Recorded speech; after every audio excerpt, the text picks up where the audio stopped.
Hi, everybody. Welcome to day one of this 3-day eco printing in the Dirty Pot Bootcamp. I am absolutely delighted to have so many people join in right from the very, very beginning. And it's wonderful to see in your comments where you are actually tuning in from. So if you feel like dropping a comment, please do. Just your name we know from your avatar, and then if you let us know where you're tuning in from, that's really exciting for me and Shauna. So my name is Nicola Brown, and I'm a sustainable textile artist based here in rural Southeast Ireland.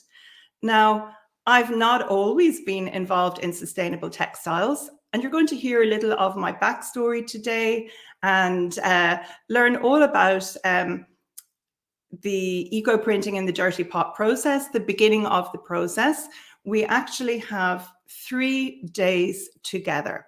And what I would like to do over the course of the 3 days, what I would like to do for you is cut through inaccurate information or all the online fluff that you might have heard about eco printing so that you too can achieve beautiful, washable, crisp eco prints that stand the test of time.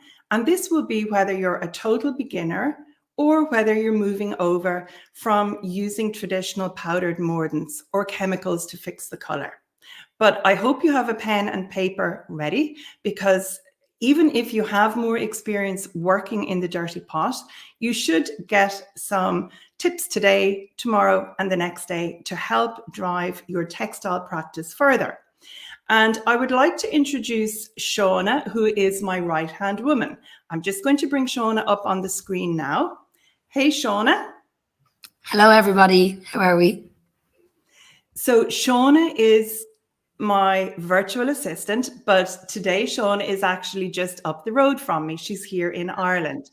Frequently, for those of you who've joined our live streams before, she's been in the Netherlands or Spain or France. So Shauna is in Ireland today, and she's going to be keeping an eye on the comments for me. And she's going to be flagging questions when we get to that stage of the bootcamp. And when Shauna does that, she is going to come up on the chat or in the chat as if it's me writing. But of course, it's not me writing, it's Shauna writing using my name because I need to concentrate on what I'm sharing with you. So at the time that Shauna will be answering questions, I will actually ask you, when you have a question about the content that I have already shared, I would like you to ask your question by writing it down, and make sure to put 3 question marks at the beginning and at the end so that Shauna can see them easily. We have hundreds of people already on the live stream, and I know it's going to get very active. I don't want to miss questions. So there will be times today when I will say, if you have a question, write it down now, and Shauna will pick up on them. So thanks, Shauna. I'm going to say goodbye for now, and good luck keeping track of everything in the background. So, as I've said, over the course of the 3 days, I am going to give you the information that you need to immediately get success when eco printing in the dirty pot. But I wasn't always involved with textiles. I have always been interested in the environment. And I'm just going to flick through a few images here, just so you can see where I live and the development of my property as I've become more and more interested in the textiles. So in 2004, I found this really old vernacular style farmhouse here in Ireland, and the house had not been lived in for 78 years. It had no running water, it had no electricity. At that stage, I knew nothing about felting, I knew nothing about eco printing, but I was very interested in sustainability and using local materials and upcycling things wherever possible. So I stripped out the house myself using a hammer and chisel. I had builders help with all the work. And then by 2002, it's become a home. It's a comfortable home where I can welcome people to Cláisín not as often as I would like, because I am on the road quite a bit, helping care for family relatives, but I can welcome people and we can eco-print and felt together. And as I say, felting was my introduction to textiles. I used to felt in color, whereas now I almost always felt in white so that I can then eco-print it. Eco-printing is marvelous. Not only can I enjoy the outdoors, I can revamp clothing, I can make art pieces, but I can also work in pots and work with materials that I find. I don't have to use chemicals, new powdered chemicals. I can use what is already on the farm or pots and things that I have found.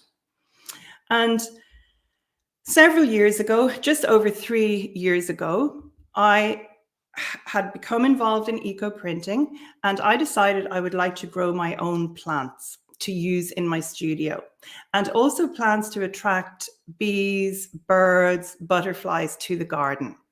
So I installed this timber off the grid studio in the garden. It's no electricity or water inside the studio. And this was the first year when I planted these plants. So this was 2019. By the spring of 2020, you can see how clearly the plants were already establishing. And of course, in 2020, lockdown hit. I was here, by myself a lot. So I started doing more online teaching because, of course, with COVID, we couldn't go out and about and meet each other. So I was developing the garden. I really enjoyed doing that. And I had more time in the studio for myself. That was 2020. And then by last summer, hard to believe that these 3 photos were taken from almost the same space. Last summer, there is, you can see that clearly that the garden has gone berserk. This is my great friend, textile artist Kim Titachai, and I now have all my own vegetation for using in the textile studio. The trees that I planted, over 13,500 of them, are all maturing nicely, and I can just live happily in the one spot. I have everything that I need around me, and I can use my own vegetation for the pot. So you might be asking yourselves questions when I'm talking about things such as mordants or, well, anything if you haven't eco-printed before. And so it's quite interesting to know what your background is, because in fact, people come to eco-printing from all sorts of different areas. Some people are textile artists, some people are quilters, some people are environmentalists or homeschoolers. Maybe somebody is a gardener and they want to learn more about how they can use the plants and the waste material from their garden. And of course, all of us are attracted by beautiful eco prints. So it's also a great way to unwind and de-stress because you are out in the garden or in nature a lot of the time. So if you feel like dropping us a comment and let Shauna and I know how you actually came to this, how you came to the bootcamp, because it's very interesting to know, you might be interested in eco-printing on paper. So everything that I'm going to share over these 3 days, you can eco-print successfully on paper as well. But I'm talking specifically about fabric during the bootcamp. So I think I'd like to get going straight away. And the first thing I'm going to do is I'm going to explain what a mordant is, and why a mordant is actually necessary for natural dyeing or most natural dyeing. So a traditional powdered mordant, it's usually a metal salt. So it would be something like aluminium sulfate, potassium alum sulfate, copper sulfate, aluminium acetate, etc., etc. And with most natural dyeing, you need to prepare your fabric before you expect it to accept the color from any sort of a plant. And what the mordant does is there's a process where you wash your fabric, you then use a weighed quantity of this metal salt, this powder, this chemical, and you make a solution, and you basically cook your fabric in that solution for about an hour. And it alters the structure of the fabric, and it makes it more receptive to receiving the plant dye. And that's why one is necessary for most natural dyeing. And many people who eco-print use these chemicals as well. But I knew, because I come from that sustainability background, that wherever possible, I would like to work in the most environmentally mindful and health conscious way that I could. I didn't want to be dealing with powders, with metal salts that you need to be very careful with. There's an environmental impact in actually mining the metals and producing these chemicals in the first place. And then there is the health aspect. You need to wear a mask. I know many people who do natural dyeing don't, but you need to be very conscious of your health. You need to wear a mask when you're dealing with the powdered mordants.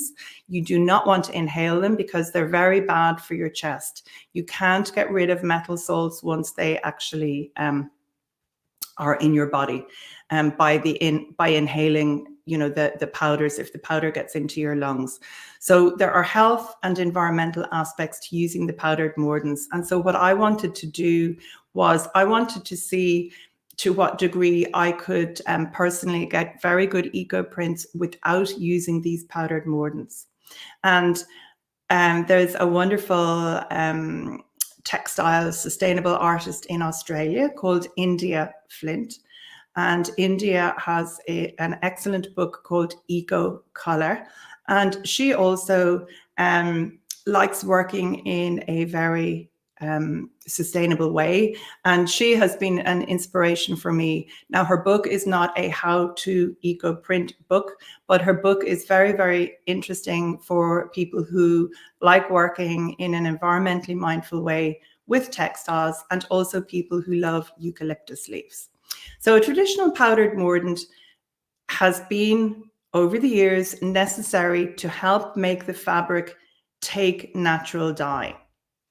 And the reason, as I've said, that I choose to work without them is because I want the simplest alternative that's environmentally mindful and it is health conscious. And the solution for me is the dirty pot. Now, sometimes you will hear the dirty pot, the process called pot as mordant. I didn't invent this process. Other people have used this before, but I certainly have adopted the phrase dirty pot, and that's what I say to refer to what I actually do. It's the easiest way of explaining it, and my pot liquid always looks filthy. So a dirty pot is a reactive one, and a reactive pot is a metal that's going to have a reaction with whatever goes into the pot. So if you think of cooking in the kitchen, if you cook something very acidic, let's say you stew some apples and you use a glass or an enamel or a stainless steel saucepan, you could leave those apples in the saucepan for a couple of days and they would neither taste different nor there would be no reaction with the metal. But if you cooked them in an aluminium pot and you left them for days on end, there might be a little bit of a reaction with the acid from the fruit and the aluminium of the pot. And that's why sometimes older pots, the sides are not very smooth inside. They're very pitted. They've got little holes in them sometimes. So a reactive pot is what we are actually looking for. We're looking for a pot such as aluminium, iron, copper to a lesser degree. Those pots are all excellent for eco-printing. And as somebody who has not eco-printed before, or as somebody who is moving over to eco-printing from using traditional powdered mordants, I cannot recommend enough that you start with aluminium. It is the pot that is going to give you the best results, the most consistent results right from the beginning. And that's my whole objective.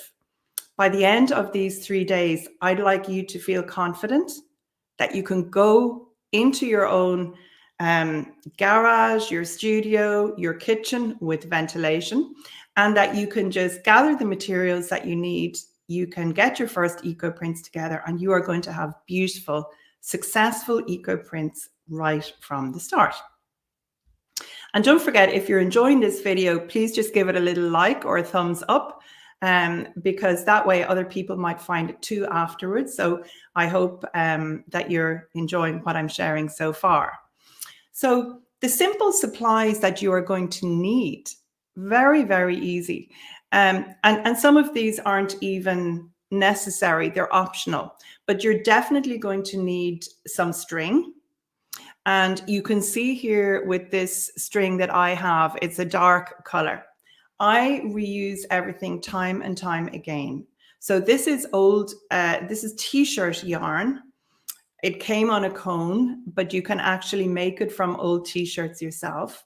And I love using this because there's stretch in the fabric. And when I am tying my bundles very, very tightly, I don't cut this piece of my finger. If the string is very fine and it's very strong, your hands are wet when you're making the bundles. And when you pull them tightly, I like to pull against my little finger there. And if I am pulling tightly on a thin twine, it can actually give me a cut on the side of my finger. So that t-shirt yarn is brilliant. And the reason it looks dirty is I reuse it time and time again. So I sometimes go up and spend half an hour in the studio or sitting on the grass, tying lengths of this string that I've already used together, rolling it up and making balls and using it again. And then when it eventually starts to rot and it's no good for tying, I just put it on my compost heap. So you're going to need a pair of scissors. I think if you are working without mordants, you really definitely need to work or have some vinegar to hand as well. So vinegar is not a mordant. I want to be very clear about that. A mordant is something that chemically alters the structure of your fabric. So if I mordanted silk fabric using the traditional metal salts, and I then washed that fabric, the mordant is impregnated in the fabric and it doesn't wash out. If I soak fabric in vinegar and I wash the vinegar out of the fabric, it will wash out totally. It's not actually impregnated. It's not stuck in the fabric, for want of a better phrase. But the vinegar helps modify the colors that you get when you are working without mordants.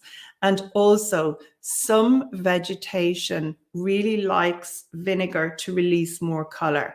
And eucalyptus is very, very, is very, I'm not quite sure what the correct phrase would be, but it's influenced by vinegar. So eucalyptus likes vinegar. So I recommend vinegar of any description, whatever is the cheapest vinegar you can get.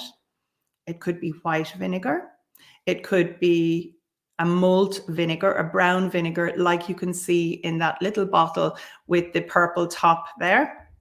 That's a malt vinegar. And you're going to need string, you're going to need a scissors, something to tie. I find that having some metal pipes to roll your bundles on, it gives you dramatically better prints and also modifies the color and makes it easier to roll them up. Now, if you're somebody who likes totally precise results time after time after time, when you are working and eco printing in the dirty pot, there is a little bit more intuition involved. I can share with you exactly how to get good prints, but depending on the time of year, the season, how much rain there's been recently, etc., the vegetation that you use may give subtly different prints. And depending on the metal composition of any pipes that you choose to roll your pieces up on, And I'm going to show you pictures of some of my work so that you can see the difference. But the pipes that you choose, they influence the color of what you achieve. So the scarf that I'm wearing, for example, this is very dark. I like dark prints and background color. So that darker color has come from using a pipe such as that darker one that's there in the image. And iron or rusty metal, that's a cast iron pipe. Iron or rusty metal gives darker color, and then copper, such as that copper pipe there, gives more golden color. So it's just very interesting. So I think that it's really good to document your work, take plenty of photographs while you're eco printing, and hopefully you'll have loads of notes after the bootcamp ends, and you'll have step-by-step process so you can make your own prints. And I advise you to use your camera and take photos as you're going along. You can also see that I have a towel and a pair of rubber gloves there. The yellow things are rubber gloves.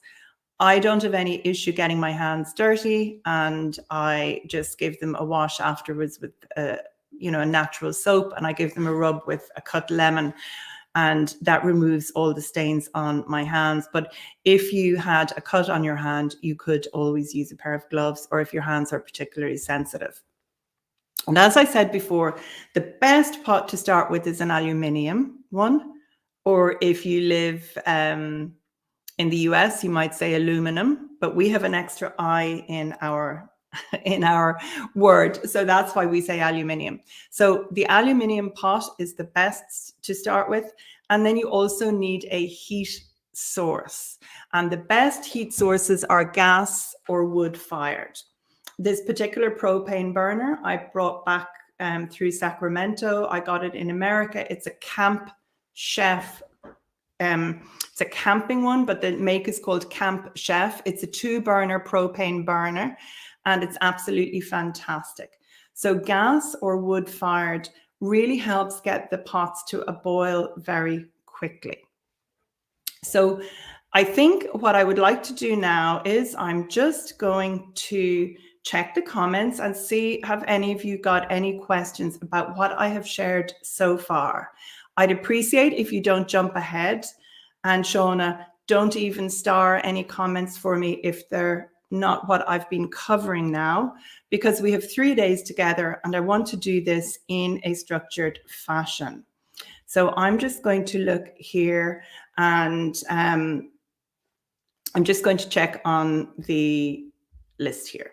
So we have several questions about vegetation. No more questions about vegetation today, please, because we'll be discussing that on one of the other days. Today is not about vegetation. And for those of you who are not able to join in the bootcamp every day, just keep an eye on your emails. You'll get the links and you'll be able to watch all the videos as a replay. And I know that there are probably some people watching now who, or not watching now, who are going to join later. Feel free to ask your questions by leaving a comment under the video on YouTube, and I will be checking them and trying to answer as many as possible as the week progresses. Anne does have a question here about what type of vinegar. And any sort of vinegar, malt vinegar, any white vinegar, apple cider vinegar, balsamic. I mean, balsamic has also, it's got a high sugar content. It would be my least favorite of those, but any vinegar will work, a rice vinegar. And this year I have been making my own vinegar. So I'm making apple cider vinegar myself. So any type of vinegar. And so Sarah has a question about toxins that can be transpired from using an aluminium pot into the air and into the fabric. So all the research shows, and bearing in mind, Sarah, I'm not a chemist, but I have read up on this, and all the research shows that fabric that has been naturally dyed or eco-printed using natural materials, the fabric, the end result causes no harm or danger whatsoever to the wearer. And I understand that there was all this, there was so much conversation about not using aluminium or aluminum because of Alzheimer's, for example.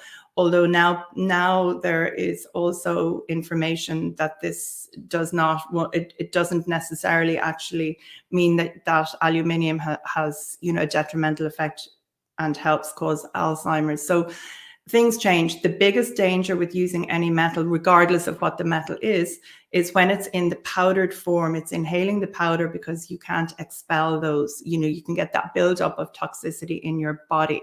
However, it is extremely important with any kind of eco printing that you have good ventilation.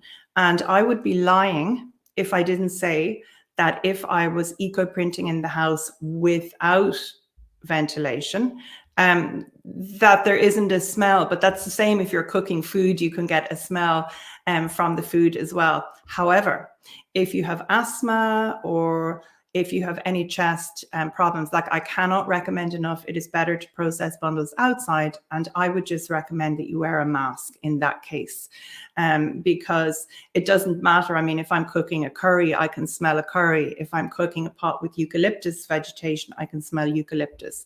So there will be a scent, and I recommend good ventilation. Health and safety is really important. Okay, so in fact, that just leads to Meg's question here. Can I do this on my kitchen gas stove? And the answer, Meg, is yes, providing you have good ventilation. Absolutely. I do it on my gas stove if it's extremely windy and I can't work outside.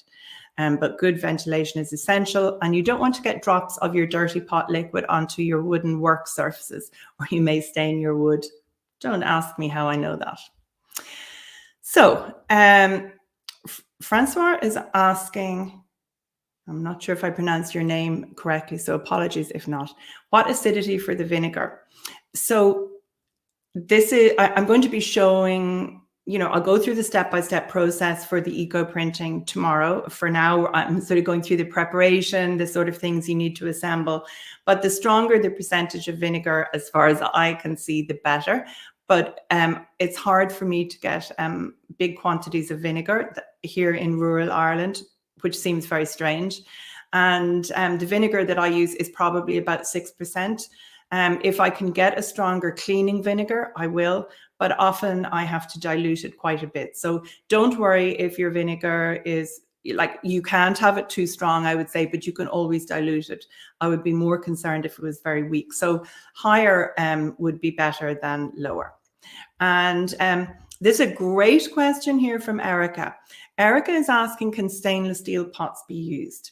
So Erica, you will not, yes, they can, but you will not get anything like as good a result with stainless steel, with the exception of a couple of different sorts of vegetation. So onion skins will give excellent results in a stainless steel pot, and certain eucalyptus varieties will. And we will talk about vegetation further into the bootcamp. At the moment, I'm, talking about the materials and the supplies and the equipment. But if you're deciding to use a stainless steel pot, what you can do is you can crumple up aluminium foil or aluminum foil and put that in the pot as well. That will help, but you will not get such a good result as if you're using the aluminium by itself. And not only does the aluminium help enhance the color that we achieve in the dirty pot, but it also helps make our pieces more light fast and more washable. And that's really important, because I don't believe myself that there's any point in creating something beautiful that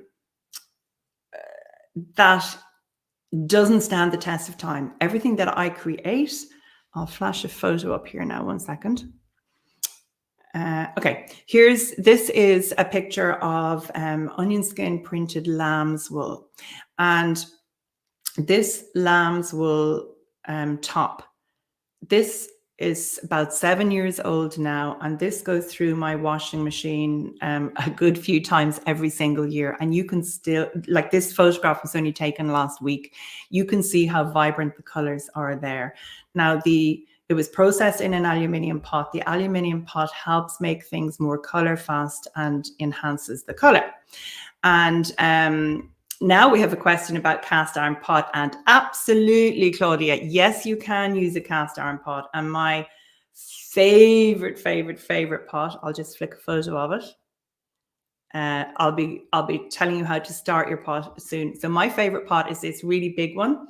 Inside this outer piece that you can see, there is a big cast iron pot, and that is my favorite pot. It gives wonderful prints, and they will be darker and more intense, and the background color of your fabric will also be more intense. Some people would find that the colors are too dark, but if you like dark, which I do, it's my favorite pot. Now, I'm going to go down through the questions that are here, but I'm going to ask people not to ask any more questions for the moment. Della is asking t-shirt cord, any recommended width? Della, there are loads of tutorials on the like of Pinterest showing you good ways of cutting down t-shirts. And my one thing is, if you're going to cut it down yourself, I would probably say 3/4 of an inch. Maybe you want to make sure that when you pull it really tightly, it's not going to break, and you're going to get at least 4 or 5 uses in the pot with it. If it's too thin, it's going to rot very quickly if it's not wide enough. So Monica also only has a stainless steel pot. If it's a large one, just add some aluminum foil, and I'm going to tell you exactly how to set your pots up, so you've got step-by-step information. It goes without saying that you should not be using the same pots that you are intending on cooking food in afterwards. You need to have dedicated pots for any sort of dyeing, whether it's natural dyeing or acid dyeing, any sort of dyeing. Michelle is asking how much vinegar, how long is a piece of string? You're going to see examples of things that I'm doing, Michelle, but if you can get vinegar, if you can get vinegar in big quantities, get some bigger containers of it if it's inexpensive. Amy has a question about vinegar. That question is not for today, Amy. So if I could ask Shauna just to make a note of that, please. Shauna, if you can make a note of that and remind me to have a look at it later. Okay, electric stoves. So Chris, there is a reason I prefer gas or wood. Of course, you can use any sort of stove, but the important thing is that we are going to be processing these pots. We need the pot liquid to boil, like a boil where the water or the liquid is bubbling. There's steam coming up and it's really, really, really bubbling. In Ireland, we call this a rolling boil.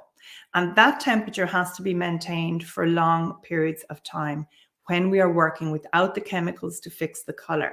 We're looking for that reaction with the aluminium or the cast iron and what's in the pot, but it reacts slower than if we put the powdered chemicals in.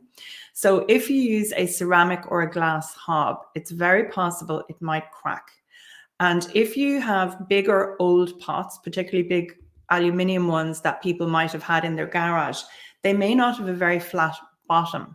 And in my experience, the aluminium or the old pots, they tend to have not such flat bottoms. And with electricity, sometimes that means that you can't bring that pot to a strong boil.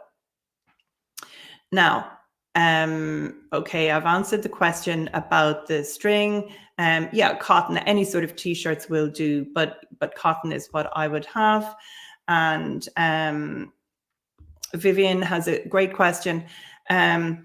So when you use pipe for the bundles, would you process like metals when cooking, or can you use copper and iron at the same time? Great question. You can use all the different types of metal at the same time in the pot. You can use bundles with different leaves at the same time in the pot. You can process wool fabric, you can process cellulose fabric, everything at the same time in the pot, and you will get different results depending on what you have done. It's quite extraordinary when you have a lot of bundles to open. They all look the same when they come out, but yet when you start opening them to reveal the prints, you can then identify the various metals and the different things that you've done. And Judith has a question about fabric. Shauna, just questions about what we have discussed so far. That's a question for tomorrow, really, Judith. And Benta has a question, can I use 35% vinegar? I would say yes. I haven't used it myself. You could try diluting it 50%, and then you could try it full strength and see, do you get any different results? But I would be very, very happy to have access to it, Benta. And then Nadine has a question here. And this is the final question before I go on, and I will answer more. So is there a minimum size for the pot? Yours looks huge. That big pot, this pot is huge. This pot is big. Now, you are going to be restricted by the size of your pot, because you need, if you have a metal pipe, the metal pipe needs to fit in the pot. And this particular pot that you can see here, this particular pot is 40 liters. Now, I can't remember what that is in US terms. Somebody might drop it into the comments if you know what it is. But this particular pot is 40 liters. It's a big catering pot. But so long as you have a pot, think of something that you might cook a turkey in, or if you live in Ireland or England, that you cook ham in at Christmas. A nice big pot, that's the best to use. But that doesn't mean that a smaller pot isn't useful. First of all, a smaller pot comes to the boil quicker.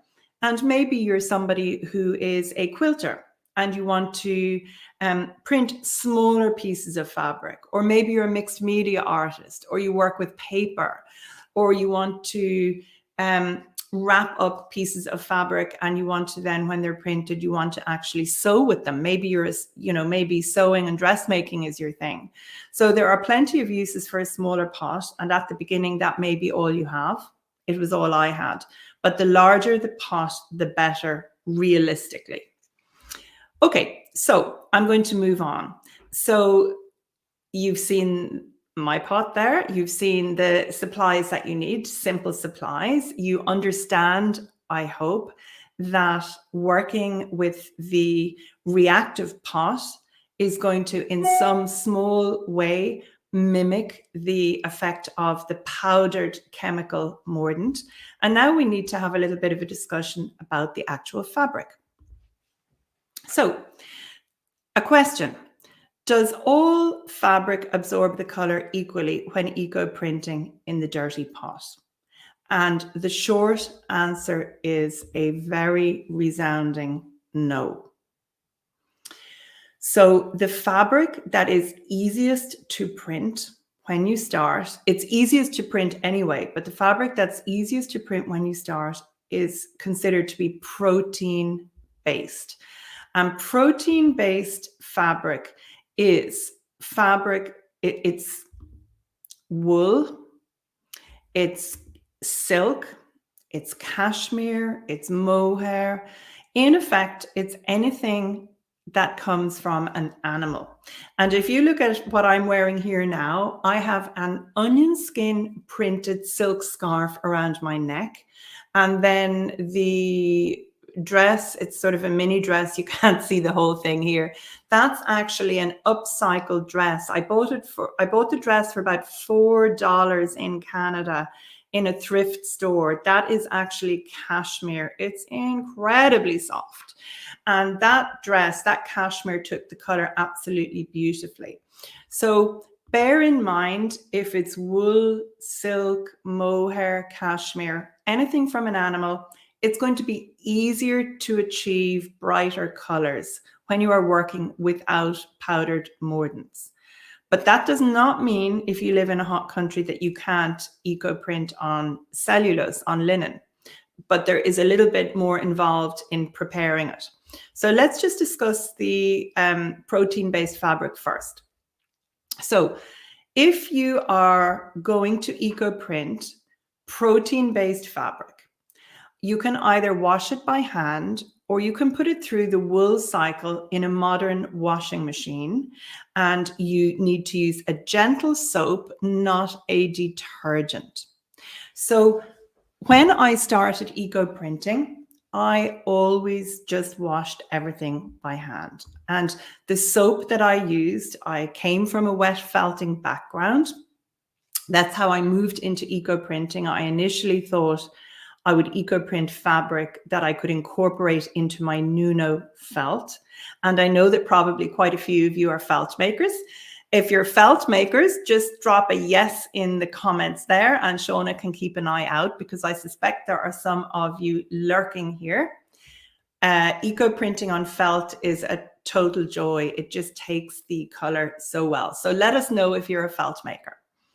So the felting soap that I use most often would be an olive oil soap or a gentle handmade soap that I buy locally here in Ireland. There's a fantastic soap maker, and they will sell their offcuts of soap by the kilo. So that's a really good way of getting inexpensive soap for your studio.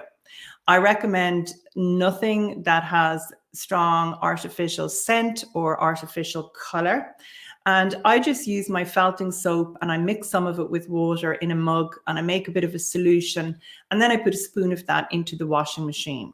What you do not want to use to prepare your fabric, you do not want to use a proprietary green, environmentally friendly laundry liquid, something, for example, like Woolite. The reason is Woolite might be excellent for washing your delicate fabric and your clothing, but some of the proprietary cleaners, they have stain blasters, and you, as an eco printer, we want to attract a stain to the fabric. We don't want the stain to be washed out. So definitely I recommend using a gentle soap.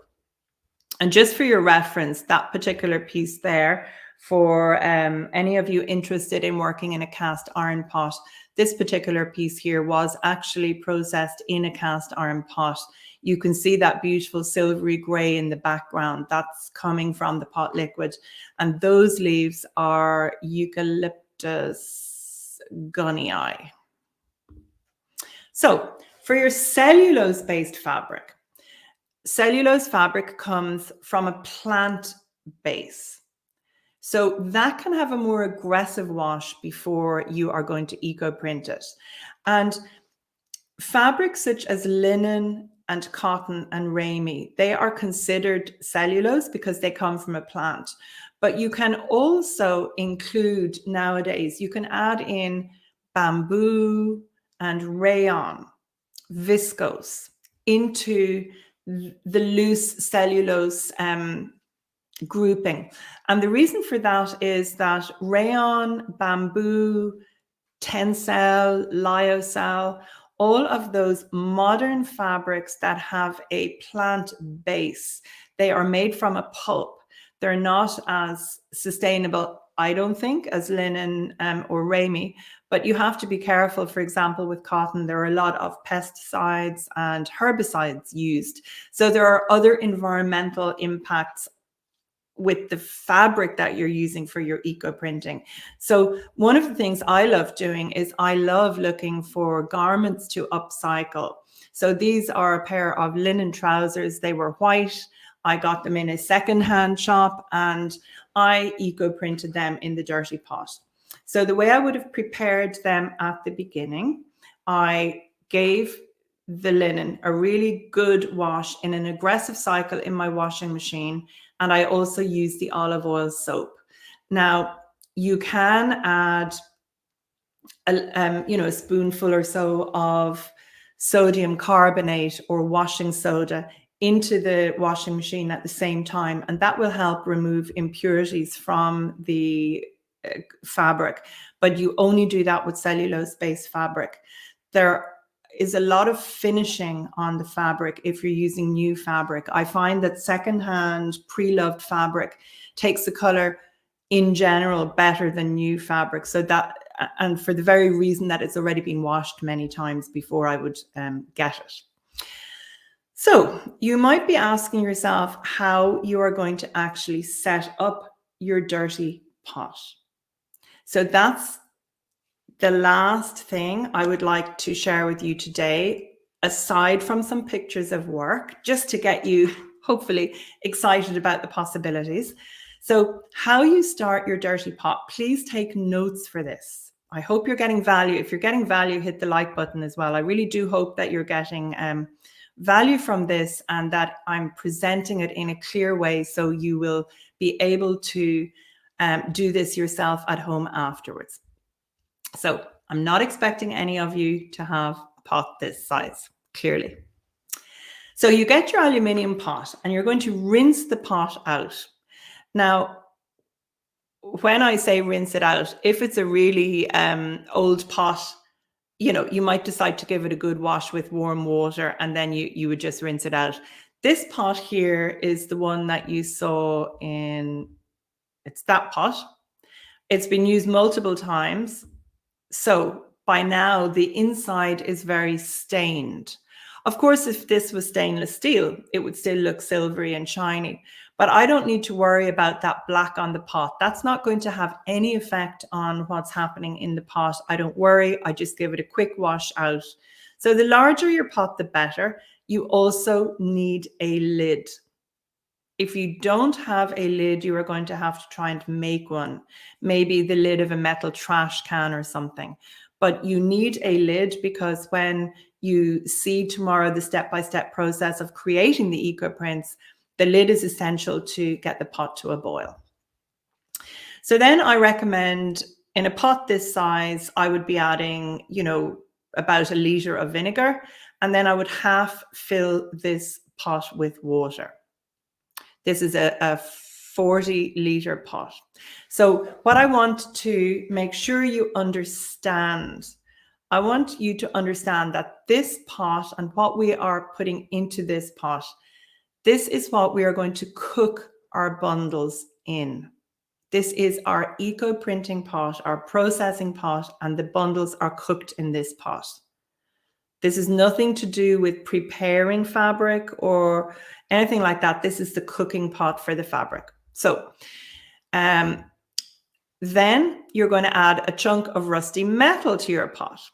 And when I say a chunk of rusty metal, you're going to add something like this iron. I'm not talking about 3 nails. I'm talking about a decent chunk of rusty metal. Maybe an old horseshoe or 2. A good chunk of rusty metal. This is for the first time you set a new pot up. And if you add a piece of string to your metal, it makes it easy to remove it from the pot if you want to later on, or add it back in. And the reason you might choose to do that is that once you actually start working with this pot liquid, you're not going to throw it out after your first go. This liquid is used for months on end. It could, in fact, be used for years on end. You just keep topping it up with more water, adding more vinegar. And if you have your iron on a string, it means if you are printing and you're not happy that the prints are intense enough, you might add some more rusty metal in the pot. Or if you think your prints are too dark, remember I said I like dark background color and dark prints, but if you thought that they were too dark, you might choose to take that iron out. So put it on a string, that makes it really handy. And then before you use your pot liquid, bring it to a boil for an hour for the first time, and that will help you achieve more intense results. You can also add some optional vegetation to the pot, but I want to give you the absolute basics here, the foundation of getting good results right from the start. Tomorrow, you're going to see some step-by-step photos of me doing a piece, and you will understand a little bit more. And then between eco printing sessions, unless you have a very, very thick walled pot, you need to remove your piece of rusty metal from your pot. And then when the pot liquid is totally cold, you need to put it into a different container, something like a big rubber tub or a bucket. Because if you don't, and you have a domestic pot, cooking pot, you are going to get holes in the side of your pot. And trust me, that has happened to me as well. I bought a pot while I was on tour in France, and I got holes in it within about 3 days of getting it back to Ireland. I didn't appreciate how thin the wall was. It got holes almost immediately. Whereas if I had taken that pot liquid out when it had got cold and given the pot a quick swill out with cold water or any water, that would not have happened. So I'll just actually go back. I'm going to just recap that again. And as I say, tomorrow I'll show you step by step the actual printing process, but I'm just going to recap this.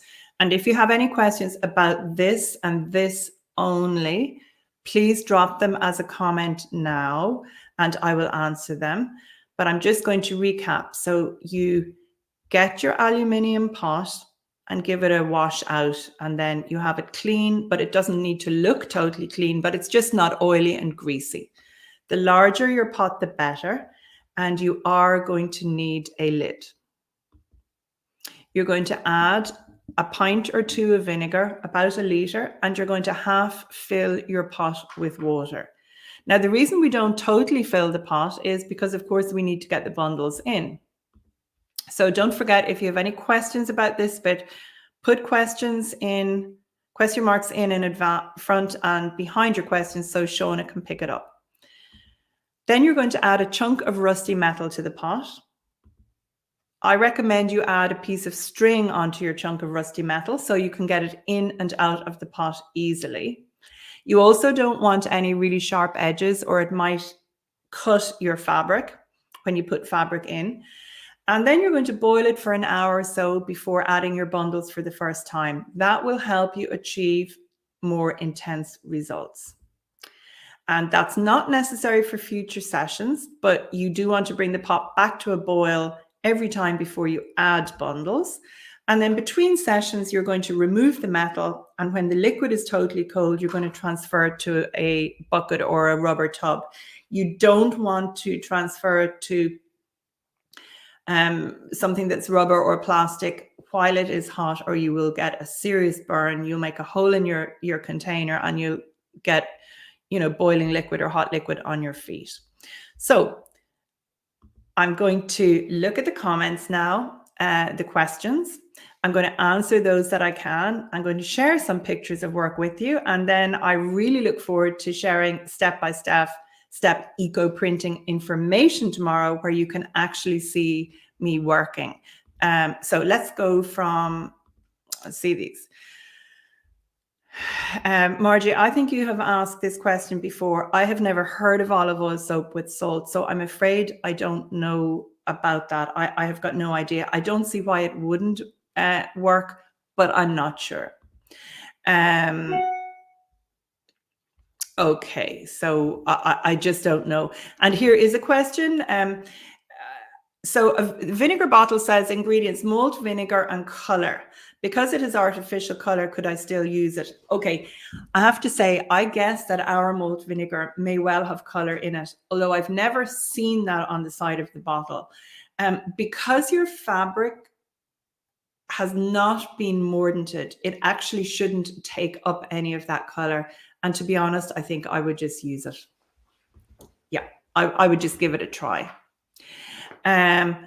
So yes, goat's milk soap, perfect, Claudia, perfect. Any gentle soap is perfect. So Jacqueline is asking, what do I mean by an aggressive cycle? So if I'm washing silk, or if I was washing the alpaca that I'm wearing, or cashmere or wool, I would always use the wool cycle in my washing machine. So that has the olive oil soap, plenty of water, but it's not a hot wash and it's not an aggressive wash. So an aggressive cycle would be something that you would be maybe washing a pair of denims in, or your sheets or your towels. So something that's got plenty of, rotation, and the pieces are getting thrown around in the washing machine, because you want to make sure that your cellulose fabric is really washed well, so that there are no impurities and finishing things that they've put in the factory. So so that is what I mean by an aggressive cycle. And in relation to Orvis, I have not used it. I have been asked that before, and I have never used it, so I cannot say whether you can. I would say probably I think just stick with what I recommend. What I'm doing for all of you is I am telling you exactly what works for me. And the problem is, if I haven't used something myself, I cannot say for sure whether it will work. I've had bad experiences with eco-friendly liquid detergents that are not meant to be harsh. I've had bad experiences with them and all sorts of other things. But Dr. Bonner's soap in the US, that actually works well. So I'm sorry that I don't know about the Orvis soap. Let's just see here. Here's actually a very good question. Do you ever check the pH in your pot? No.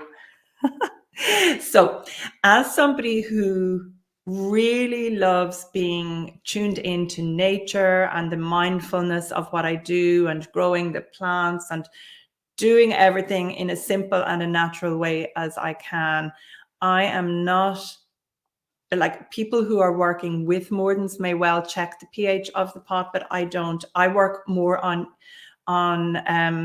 intuition and learning. Like, what I'm sharing with you has taken me years to learn. And so, no, I don't check the pH in my pot, but I'm not, and I won't start to.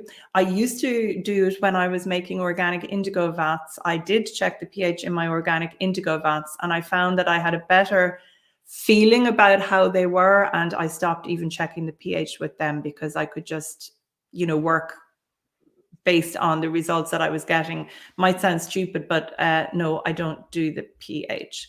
So okay. So what is the material of the bucket? So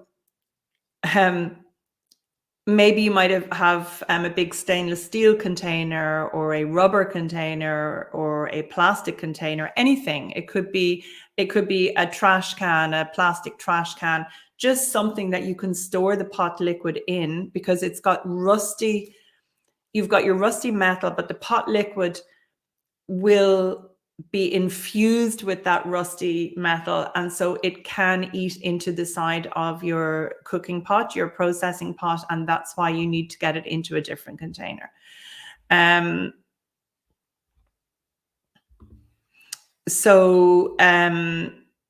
Here's a question about the ratio of vinegar to the size of pot.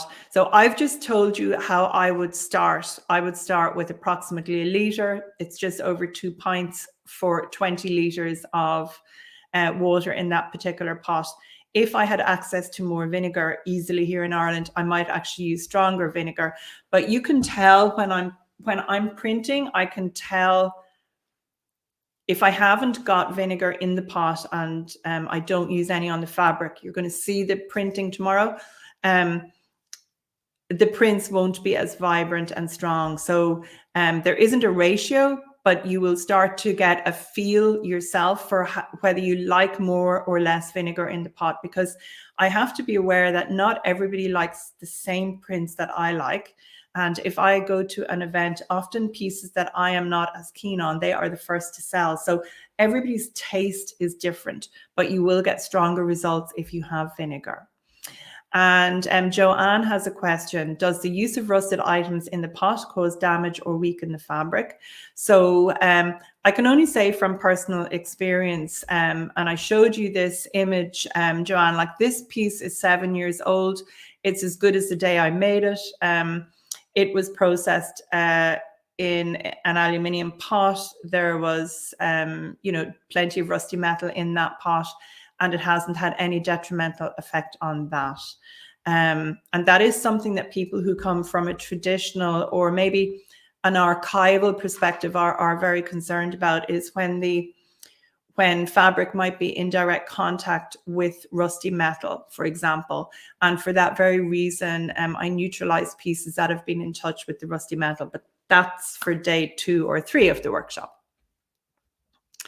And I'm not sure if you say your name Jeannie or Jean, but I'll go for Jeannie. Do you need to add water once you boil for an hour? Won't the water level drop? Providing your pot is big and you've got a lid, it's not going to drop anything significantly in an hour, but you definitely need to keep topping up your pot liquid if it starts going down when you're printing. But I will go through the eco printing process tomorrow.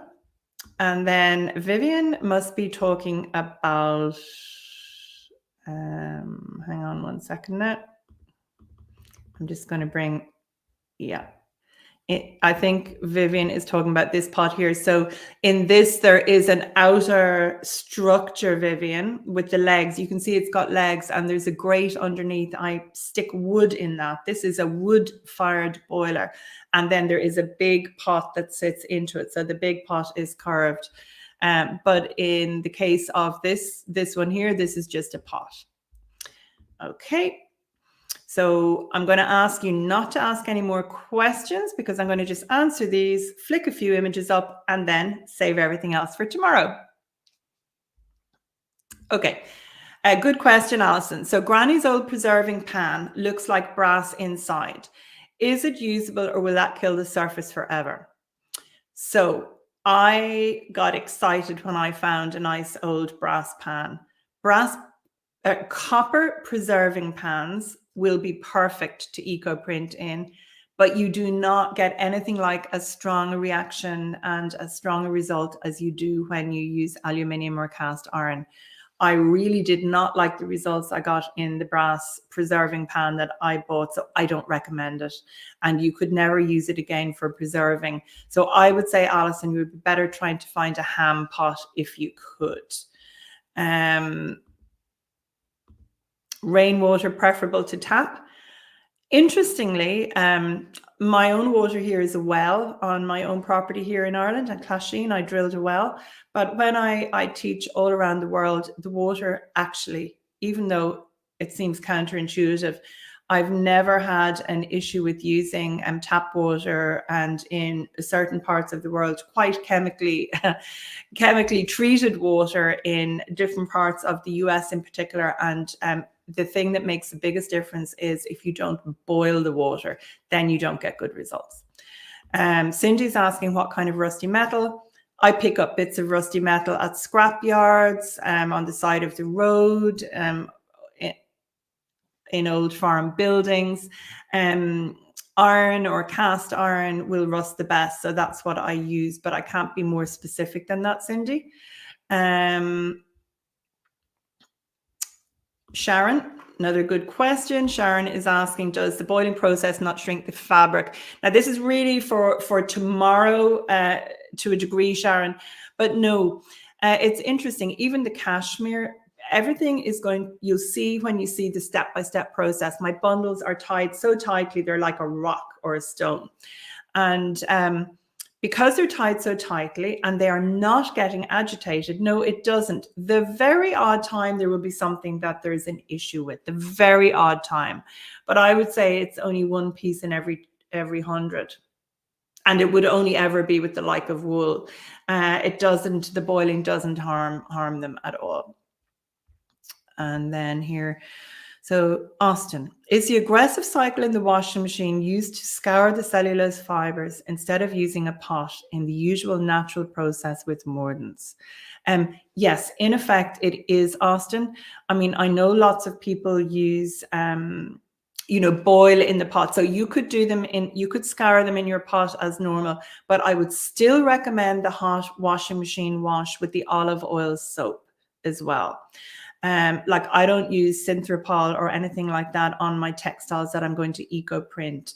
And I'm just sharing with you what works for me, because it's, based on over 7 years of experience that has worked. It works for me. And when people have brought fabric to workshops that they've prepared at home, in quite a few cases, they haven't had such good prints. And I think it's because they haven't prepared it the way I prepare mine. So Chris is asking, and does an enamel pot need aluminium foil added? So Chris, yes, an aluminium pot is non-reactive. So yes, it does. Now, if it's an aluminium pot with a whole load of chips in it, there might be cast iron underneath, and that will give a little reaction. But yes, an enamel pot is going to need help to make you get better prints. And Carol is saying, so we transfer cold liquid to a Tupperware closed container till next use.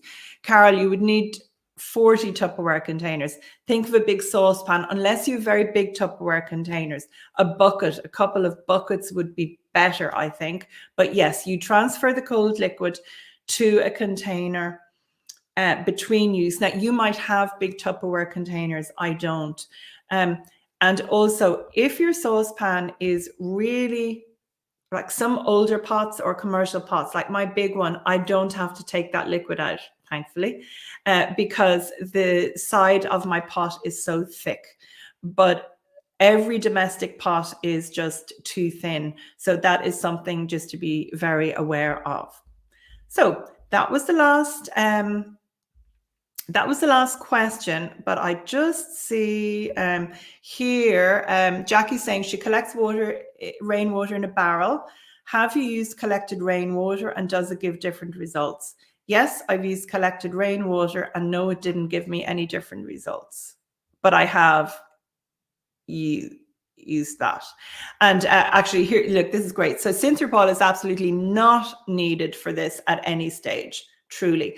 Thank you for validating what I said, because I honestly believe that doing this, you do not need to use Synthropol. So thank you. And it's not that I'm against any of these other products. I'm not trying to suggest people don't use them in their practice for different things, but definitely I don't use Synthropol, and I don't need Synthropol. So there are some questions that are coming up, and I'm not going to answer them now. So this is going to be the end of questions today, but I'm going to just flash one up, because this is the sort of question that you're going to see tomorrow. In the pan, we put the iron, the water, the vinegar, put it on to boil for how long? So Adriana, I put it on to boil for 1 hour before I use it for the first time. But then when we put our bundles in, it's boiled for a longer length of time. But that is all tomorrow. I will explain that clearly tomorrow. So I'm going to finish today by just sharing a few images, just to get you a bit fired up, hopefully, of some work. Just so you can see, just with very simple materials, the sort of prints you can get. And then later in the workshop, I will share other leaves. So onion skins on lamb's wool. I had this fabric locally woven for me. So from my local woolen mill, it's 6 miles away. Onion skins on a piece of wool. So this was the top portion of a jumper that I got in a secondhand shop. It had shrunk, and I cut the jumper up and I made arm warmers. I made a cowl, and some people would call this a dicky. So this is printed with onion skins. Here are onion skins on silk organza, and you can see those dots. They're actually cotton, and they do not absorb the pot liquid or the printing as much because they are cotton. You need to treat cotton differently to get good prints, and I will discuss that before the workshop ends. Onion skins on silk satin. Look at that. Isn't it beautiful how it just glows? Onion skins on the silk scarf, eucalyptus, mixed ones, all grown here on my own property on cashmere. Onion skins on wool. Now, this was just such a wonderful surprise. I got a package in the post one day, and this sleeveless jacket or vest, whatever you want to talk about it, that And I just see a question, sorry, yellow or purple onions. I'm going to discuss vegetation later in the workshop, but in this case, they were what we call brown onions. So definitely brown looking. I think you might call them yellow. But this package came beautifully wrapped. It was a creamy white vest, and it came from England, and somebody put a lovely note in saying, you know, hi Nicola, I really thought that you might enjoy this and that you could transform it in the eco printing pot, something like that, with no name. I never could work out who it came from, and it was absolutely fantastic. So I eco printed this for myself, and it fitted. It was just such a gorgeous, unexpected gift. That was a number of years ago, and I've worn it a lot. This here is my own handmade felt, and that is eco printed using eucalyptus. That's it again. This is more of the locally woven lamb's wool. That was actually eco printed in the cast iron pot using homegrown eucalyptus. And that is an upcycled beret that I got recently, and again printed using eucalyptus. So I will show you more, give you the names of some different vegetation that you can use, but I just wanted to show you a few pictures just to get you fired up, hopefully, for tomorrow. And it has been a pleasure today. And I think it's Shauna's birthday today, actually. Shauna, I'm not sure if you are, I know Shauna's there in the background, but I can't actually see her. Yep. So let's just say happy birthday, Shauna. Thank you. Thank you so much. Have a wonderful evening, Shauna. Have a wonderful evening to everybody who joined in. Yep, birthday greetings coming into you now, Shauna. And same time, same place tomorrow to continue the conversation. So thank you all very much. Over and out from Clasheen and from Ireland. Oh, and if you're watching afterwards, if you didn't make the live stream, keep asking your questions by leaving comments on YouTube, and Shauna and I will collate them and I will try and answer them. Bye.